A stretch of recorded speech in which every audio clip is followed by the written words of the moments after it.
Welcome to another edition of Davis Dynamics. I hope everybody's having a great day. Excuse me, I'm fighting a little bug here.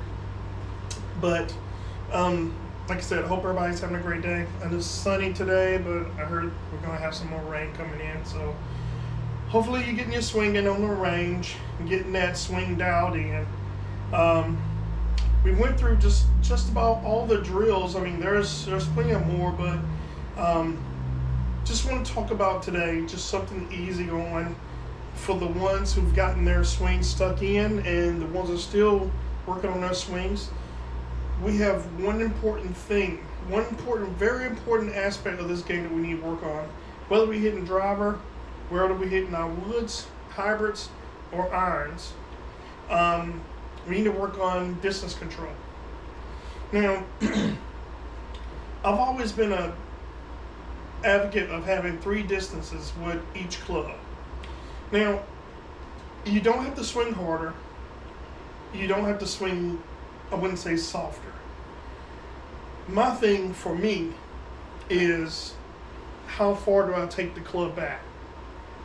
If I want to play something that's short and I needed to hop up really quickly and get on the ground, well, I'm not going to take it no more than probably, I don't know, just below my hip, because almost it's like a chip shot, a bump shot, bump and run. Now, if I need something that I need to carry over, and then I still need to get that ball on the ground quickly with a little spin, then I might hinge it, get my hands, instead of taking it back as a regular iron, hinge, get this thing hinged at a 90-degree angle,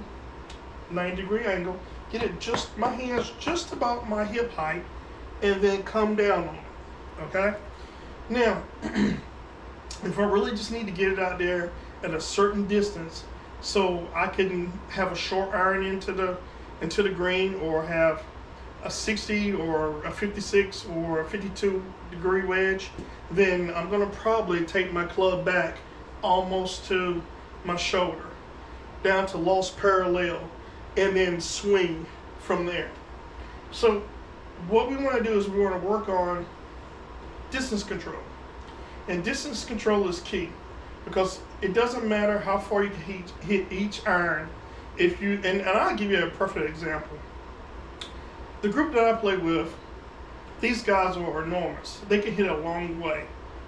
But I play a different game. I play a type of target golf.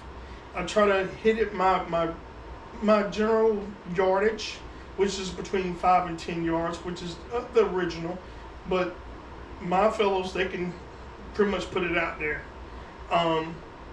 But I still try to stick to my game plan as playing 3 different distances. So just for example, if you had 150 yard par 3, let's just take that, because they're very common around here. So 150 yard par 3. All right, you have your 9 iron. You can hit your 9 iron at 150 yards. Okay. All right, the pin is 150. Why would you hit the shot 150 yards? Does it make any sense? Because if you hit the ball 150 yards, it's not going to stop right there. It's going to jump and go past it. Average rollout for a golf ball is 7 yards.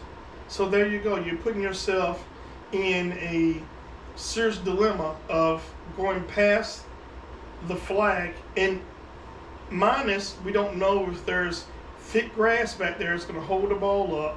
We don't know if it's a downhill slope. We don't know if it's out of bounds. We don't know if there's a bunch of junk back there. We don't know it at all unless we played the golf course, umpteen times. But things can still change. They changed the flag placement. So wouldn't it behoove you to take a club that you hit 140, either 145 at the most, to get it to land soft on the front before the pin and let it release up?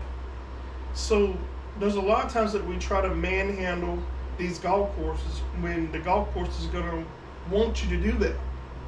So this is where it comes in at dropping down a club. If you actually hit your 9 iron 150 yards full out, then let's just say you hit your 9 iron. just to make it even simpler, because I'm a simple person. I'm a simple man. Say that you do hit your 9-iron 150, then you can still use your 9-iron. Let's just say instead of a full swing, you stop your swing just about, maybe just between your shoulder and your hip. That's going to cut off some of the percentage. So if your full swing is about 90% or 95%, let's just bring it down to 75%.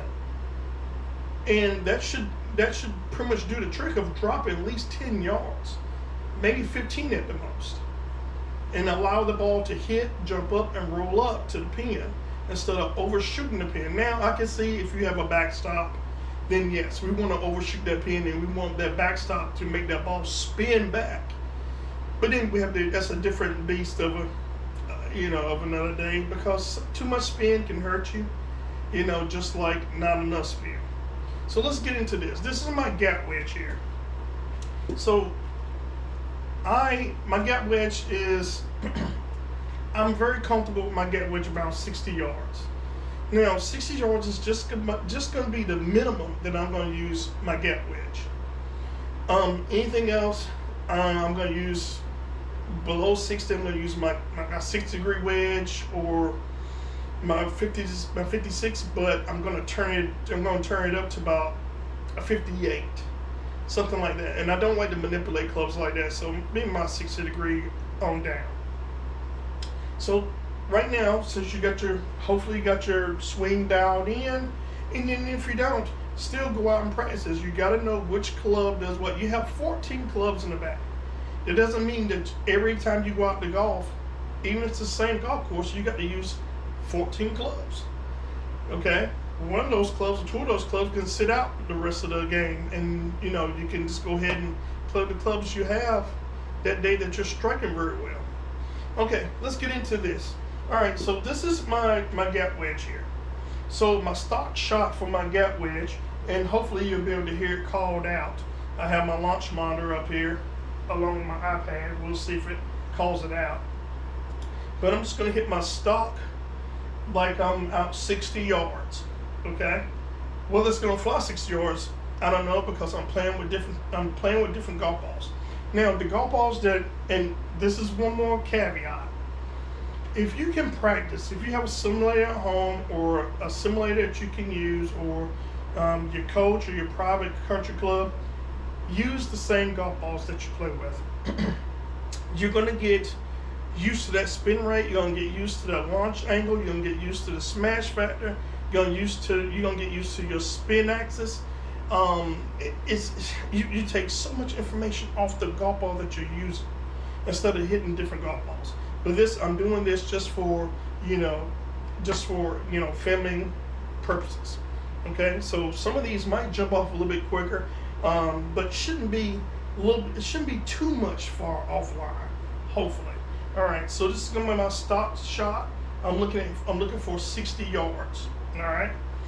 So let's see if we can get 60 yards out of this.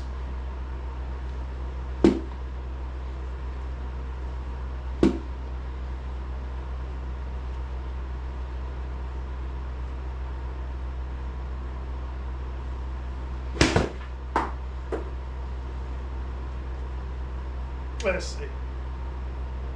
Oh, no. 83.3 yard. That was 83. That was with a soft golf ball, something that I usually don't play with. So the softer golf ball is going to give me more spin. The more premium golf ball is going to give me a lower spin with a higher trajectory. So that's what, 23 yards that I was looking for. 23 yards above what I was looking for. So that's going to actually put me in trouble. So what I do is I go back, and instead of reducing the length of your swing, just choke down a little bit.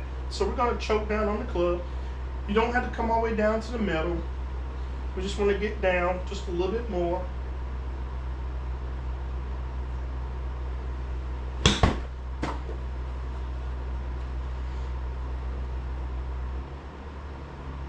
.6 yard. 56.6 yards. And I just said 60 yards. I just hit it. All I did was choke down. about 3 inches. That's it, 3 inches. I mean, 3 inches. Your pinky, the length of your pinky. So, and you see how much yardage you took off. So, it's just one of those things where you have to be able to control your distance here. So, a few minutes ago, I hit 80 yards. So, I want to see if I can go 85. Let's see if we can go 85. And this, like I said, this is my gap wedge. Let's see if we can go 85 yards.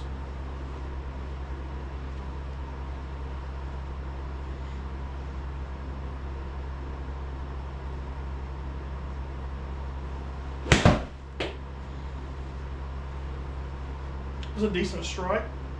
I think it's going to be more than 85. 95.1 yard. So 10 Ready. yards. 10 yards are what I was looking for. So that's going to put me in a little trouble. I'm overshooting the flag.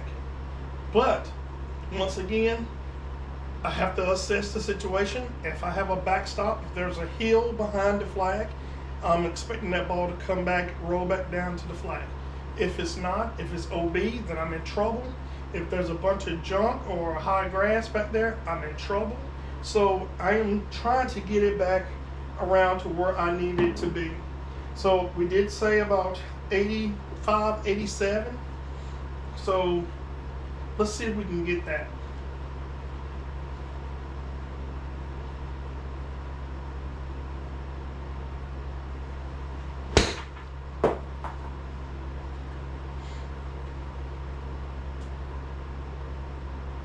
$74.1 yard. 74.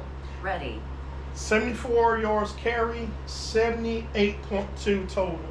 So I wouldn't be upset with that. If I'm looking at 85, 87, I'm still see 78.2. So I'm not out of the range of, I'm still putting. I'm still on the green. I'm okay. That's where this practice comes in at. Now, if I need to really step on my gap wedge, you have to realize that I'm not going to really, I'm 90 to 95% is mine, but usually 90% is my full out. That's it. There's no 85%. There's 90% is my full out. That's as much as I can get out of my gap wedge. But a lot of times you won't see me doing that unless I've mishit my second shot, and I need to get to, it's a long par 4, par 5, and I need to get to my certain yardage. So let's see if we can get one out there to see where exactly 85% will put me. Let's see. And like I said, using different golf balls, you're going to get different results. Like I said, this right here is just for video purposes only. I behoove you to use the same golf ball, whether you're in a simulator, you got access to a simulator, golf range that uses premium golf balls. Maybe they'll let you use your golf balls and you can go pick them up, or you might have a net at the house. So let's just go ahead and see what we can get out of here.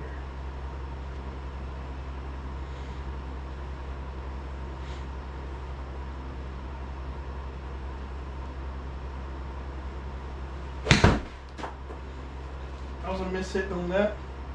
A mishit. That's 93.7 yard. 93. Ready. So it's still a little bit more than I pushed out, but that was still a mishit. So let's see if we can get another one here.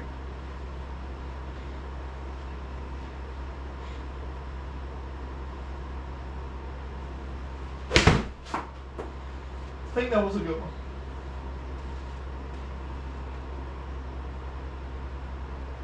$128.4 yard. My gap wedge. Ready. 128 yards. If I put about 90% in it, my gap wedge. 128, total 136. I know some people who can hit the gap wedge further, but that's for my statute and my swing and the way my hips work now. That's as much as I can get out of it. So 130 yards is just about as good as I need to be to go for the green. So, like I said, I need you to work on this to make your game a whole lot better. And like I said, I had just told you 60 yards, on down. But this is one of those bunker runs I was just telling you about. We'll just hear that real quick while I'm talking here in the background. 20.6 yard. 20.6 yards. So Ready. if I'm right here in the edge, there's 30 yards to the pin. I hit it 20 yards onto the green, let it roll up to the pin. Never try to hit the same distance as the pin. That just doesn't compute. It doesn't make any sense. We have to start playing smarter golf if we want lower scores. Thank you for tuning in to Davis Dynamics. Everybody knows that I love my sponsors. Thank you for doing what you're doing. Thank you, TaylorMade. But there's going to be a change right now, and I can't wait. I'm excited. I'm getting my own, well, this is my own simulator, but I'm getting one bigger, constructed in the backyard. So I can continue to do lessons, do putting, assessments, fittings. So Davis Dynamics is just getting, we waited, and now it's here. So it's being constructed now. Can't wait for all the new technology I can move in. And I'm just excited. And this year, because I really haven't played any tournaments, I think I'm going to more scale back and just teach more and instruct more. And think I'm going to start pulling away from some of the bigger name brands and try to do things on our own and carry our own weight and just be happy with that. Be happy with what God gave us. So thank you for tuning in to Davis Dynamics. Hopefully you got something out of this. Hopefully I extend the olive branch to you. Please try these drills. Get three different distances out of your irons. Matter of fact, average them up. Hit 10, short ones. Hit 10, in between your shoulder blade and your hip, and hit 10 when the hands are just about your shoulders. And then go ahead and pull your averages out, for all three shots. And then you can have some type of diagram, some type of specifications, of what you would do on the golf course. Thanks again for tuning in for Davis Dynamics. And once again, go out and make someone smile, please, because it doesn't cost you a thing. Thank you so much, and we'll see you later.